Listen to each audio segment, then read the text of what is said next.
निमित्त भाषण सांगत आहे ते तुम्ही शांतचित्तेने ऐकावे ही माझी नम्र विनंती. स्त्रियांच्या अंधारा जीवनात पेटीवाल्या ज्ञानाच्या ज्योती, स्त्रियांच्या अंधारा जीवनात पेटीवाल्या ज्ञानाच्या ज्योती, म्हणून ताज जगती अमर आहे सावित्री, अमर आहे सावित्री. सावित्रीबाई फुले या भारताच्या पहिल्या महिला शिक्षिका व मुख्याध्यापिका होत्या. त्यांचा जन्म 3 जानेवारी 1831 रोजी सातारा जिल्ह्यातील नायगाव या गावी झाला. त्यांच्या वडिलांचे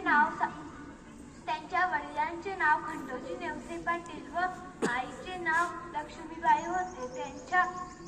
त्यांचा विवाह ज्योतिबा फुले यांच्याशी झाला. ज्योतिबा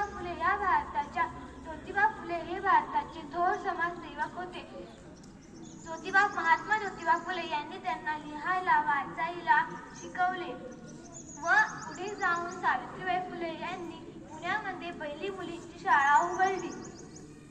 शाळा उघडली म्हणून आज आपण येथे शिकत आहे. अशा थोर सावित्रीबाई फुले यांनी 11 मार्च 1896 रोजी आखरेचा श्वास घेतला. अशा सावित्रीबाई फुलेंना माझा कोटी कोटी नमस्कार. किती भोगले किती सोसले तरी तिने शिकवले. शिक्षकांचे धडे पुढे तिच्या लेकींना गिरवले असं बोलून माझे 2 शब्द संपवते. जय हिंद, जय महाराष्ट्र.